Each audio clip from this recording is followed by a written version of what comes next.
गुरु प्यारी सात संगत जी, आप सभी को राधा स्वामी जी। सात संगत जी, ऐसा मत सोचिए कि सद्गुरु हमारे आसपास नहीं है या फिर वे हमसे दूर हैं। वह सद्गुरु हमेशा ही हमारे पास रहते हैं। हमारे मन में क्या चलता है और हमें कब किस चीज़ की ज़रूरत है, वह हमेशा ही अच्छे से समझते हैं। और लेकिन हम ये नहीं जान पाते हैं, जब हम पर दुख की घड़ी आती है और हम सोचते हैं कि बाबा जी ने हमारे साथ ऐसा पता नहीं क्यों किया, लेकिन ये नहीं सोचते हैं कि अगर वो कुछ हुआ है तो उसके पीछे ज़रूर कोई ना कोई भलाई छुपी होगी। अगर ऊपर वाला दुख देना जानता है तो उसका हल भी करना जानता है। बस हर चीज़ में थोड़ा वक्त लगता है। वो जो भी देगा अपने वक्त के अनुसार ज़रूर दे देगा। साथ संगत जी, आपसे एक विनती करती हूँ कि वीडियो के अंत तक ज़रूर बने रहें और संगत के अपने इस चैनल को सब्सक्राइब करना ना भूलें जी। साथ संगत जी, ये घटना भी एक ऐसे ही गरीब किसान की है जिसके साथ ये घटना घटित हुई थी और वह अपने खेतों में बैठकर बाबा जी को पुकारता है। सद्गुरु, ऐसा कभी हो ही नहीं सकता है कि कोई उन्हें पुकारे और वह उसके पास ना जाए। तो साथ संगत जी, ये एक पूरा सत्संगी परिवार है। इस परिवार में इस किसान की बीवी, बहू और इसके एक पोता पोती थे।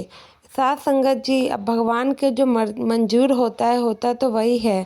थोड़े समय पहले इसके बेटे की मृत्यु हो गई, लेकिन इसका जो पोता है वह 15 साल का है और वह अभी अपनी पढ़ाई पूरी कर रहा था। तो जैसे कि इनके बेटे की मृत्यु हो जाती है तो घर की सारी जिम्मेवारी इन्हीं के ऊपर आ जाती है। साथ संगत जी, अब जो मालिक को मंजूर है होना तो वही है। जैसे कि बाबा जी हमेशा ही कहते हैं, कोई भी यहाँ पर सदा के लिए नहीं आया है, जाना तो एक दिन सभी ने है।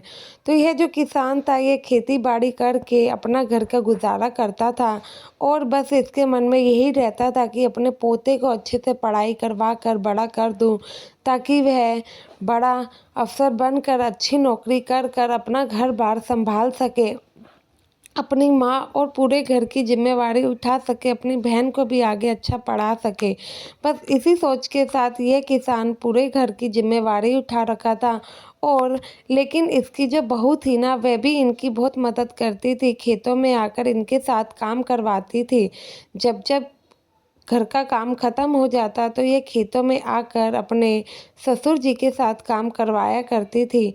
एक दिन की बात है, ये कहती है कि बाऊजी, अगर आप ना होते तो पता नहीं हमारे घर का क्या होता, मेरे बच्चों को कौन संभालता। आप ही की दया मेहर है जो कि पूरा घर संभला हुआ है और मेरे बच्चे अच्छे से पढ़ लिख पा रहे हैं। और आपको ये सब करना कितना मुश्किल होता होगा ना, पूरे घर की जिम्मेवारी उठाना, खर्चे उठाना। तो वह जो बाबा थे वह कहते हैं कि बेटा, जो करता है मालिक करता है, हम करने वाले कुछ नहीं होते हैं। बाबा जी हमेशा हमारे साथ है, वो हमसे जो करवाएं तो हम कुछ नहीं कर सकते हैं।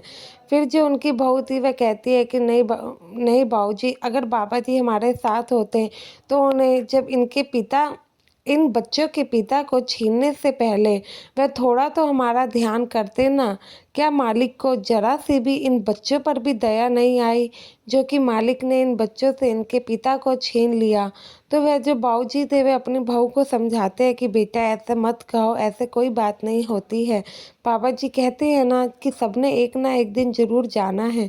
अब जिसकी जितनी सांसें होंगी वह उतना ही तो कोई जिएगा ना। और हमेशा ही उनका शुक्राना अदा करो, जो कि उन्होंने, उन्हीं की दया मेहर है जो कि हमारा घर चल पा रहा है। वो ही हैं जो हमसे ये सब करवा रहे हैं। फिर वह उस समय कुछ भी नहीं कहती है और खेतों में उनकी मदद करवा कर चली जाती है। ऐसे ही थोड़े दिन बीतते हैं। एक दिन जब किसान सुबह अपने खेतों में आता है तो उस दिन उसे कुएं से पानी निकाल कर खेतों में डालना था। जब वह आता है तो क्या देखता है कि पूरा कुआं ही सूख गया है और जो उनकी मोटर है वह खराब हो गई है। तो यह देख के वह रोता है और बहुत रोता है, कहता है अगर खेतों में पानी नहीं गया तो पूरी फसल खराब हो जाएगी। फिर फसल खराब हो गई तो पैसे कहाँ से आएंगे। वह काफ़ी फूट फूट कर रो रहा होता है। तो थोड़ी देर बाद उनकी बहू आ जाती है, कहती है बाबूजी आज तो हमें खेतों में पानी डालना था ना। तो लेकिन जो बाबूजी थे वे अपनी बहू को कुछ नहीं बताते हैं और सोचते हैं कि अगर मैंने इसे कुछ बताया तो ये बेचारी परेशान हो जाएगी। तो वे कहते हैं कि नहीं बेटा, आज नहीं, हम कल खेतों में पानी डालेंगे। पर वो कहती है कि बाबूजी आज तो मैं फ्री थी और आपने तो कहा था कि आज ही पानी हम खेतों में देंगे। तो वह कहते हैं कि नहीं बेटा, आज मौसम थोड़ा ठीक नहीं लग रहा है, बारिश होने की संभावना है। अगर आज खेतों में पानी देंगे तो फसल खराब हो सकती है। पर बहू कहती है कि नहीं बाबूजी, मुझे तो मौसम सही लग रहा है, धूप है, बारिश होने की संभावना नहीं है। तो वह समझाता है कि नहीं बेटा, कोई नहीं, हम कल खेतों में पानी दे देंगे। तो बहू ज़्यादा ना नहीं बोलती है, कहती है ठीक है बाबूजी, जैसे आपको सही लगे। अगर आप कह रहे हो तो ज़रूर इसके पीछे कोई कारण होगा। यह कहकर वह चली जाती है, लेकिन वह किसान कुएं के पास बैठकर काफ़ी तेज रोता रहता है और फूट फूट कर रोता है, बाबा जी को याद करता है। कहता है बाबा जी, अगर खेतों में पानी नहीं गया तो क्या होगा। अब आप ही हो जो एक मेरी मदद कर सकते हो, आपके अलावा तो मेरे पे कोई सहारा ही नहीं है। वह रो रहा होता है, इतने में वहाँ पर एक सरदार जी आ जाते हैं और वह उनके कंधे पे हाथ रखते हैं, कहते हैं कि आप क्यों रो रहे हैं। तो वह जो बाबूजी थे वह चुप हो जाते हैं, कहते हैं अब इंसानों को अपनी परेशानी का क्या ही बताना। वह फिर कुछ कहते नहीं हैं, कहते हैं कि आप रहने दीजिए, आप मेरी मदद नहीं कर पाएंगे। तो वह पूछते हैं कि आप मुझे अपनी परेशानी तो बताओ, क्या पता मैं आपकी मदद कर दूं। तो बाबूजी कहते हैं कि नहीं, मेरी परेशानी का हल सिर्फ बाबा जी ही कर सकते हैं। तो वह सरदार जी कहते हैं कि मुझे आपके बाबा जी ने ही भेजा है, अब तो आप मुझे अपनी परेशानी बताइए।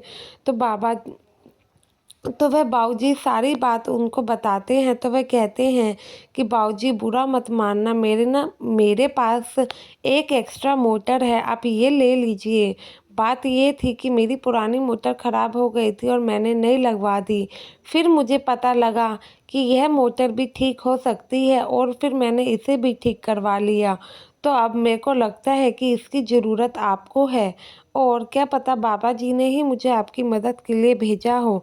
इसलिए आप इस मोटर को रखिए और क्या पता इससे आपका काम चल जाए। तो वह बाबूजी कहते हैं कि बेटा, ये मैं ऐसे कैसे ले सकता हूँ। तो वह कहते हैं कि क्यों नहीं ले सकते हैं, आपके बाबा जी ने ही तो मुझे आपकी मदद के लिए भेजा है। फिर वे बाबूजी सोचते हैं क्या पता सच में बाबा जी ने इसे मेरी मदद के लिए भेजा हो। तो वे मोटर ले लेते हैं और उस भाई का शुक्राना अदा करते हैं। मोटर देके वो भाई चले जाता है, लेकिन जैसे ही वह बाबूजी पीछे मुड़कर उसको बुलाने लगते हैं तो देखते हैं एकदम से वह गायब हो जाता है। तब वह समझ नहीं पाते हैं कि आखिर ये हुआ क्या है। लेकिन जब वह सोचते हैं, वह कहते हैं कि सच में बाबा जी मेरे पास आए थे। और फिर वो और ज़्यादा रोने लगते हैं, कहते हैं देखो बाबा जी मेरे पास होकर भी चले गए और मैं उन्हें पहचान ही नहीं पाया और मैं उन्हें उनसे मदद लेने के लिए भी मना कर रहा था।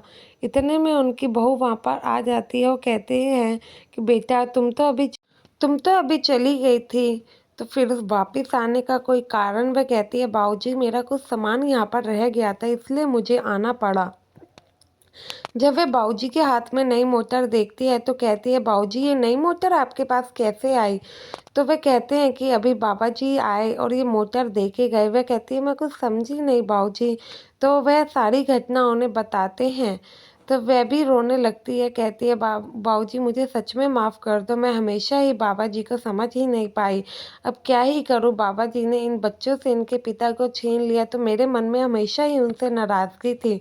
लेकिन सच में हमारे बाबा जी हमारे दुखों का निवारण करते हैं और हम उनसे शिकायतें करते रहते हैं, फिर वह भी बाबा जी का शुक्राना अदा करती हैं। साथ संगत जी, कोई भी अपनी मुसीबत की घड़ी में या कोई भी जब भी बाबा जी को पुकारे, बाबा जी हमेशा ही उसके पास जाते हैं। यह बात हर सत्संगी अच्छे से जानता होगा, किसी को बताने की ज़रूरत नहीं है, लेकिन हम ही लोग नहीं जानते हैं कि बाबा जी हमेशा ही हमारे पास है। साथ संगत जी, आप भी कभी भी दुख की घड़ी में मालिक को याद करें, वे हमेशा ही आएंगे और अपने आप को कभी अकेला ना समझें। लेकिन जब अच्छा टाइम हो तब मालिक का शुक्राना अदा करना ना भूलें और अपना भजन सिमरन करना ना भूलें जी। साथ संगत जी, आशा है यह वीडियो आपको पसंद आई होगी और कमेंट में राधा स्वामी जरूर लिखिएगा। गुरु प्यारी साथ संगत जी, आप सभी को राधा स्वामी जी।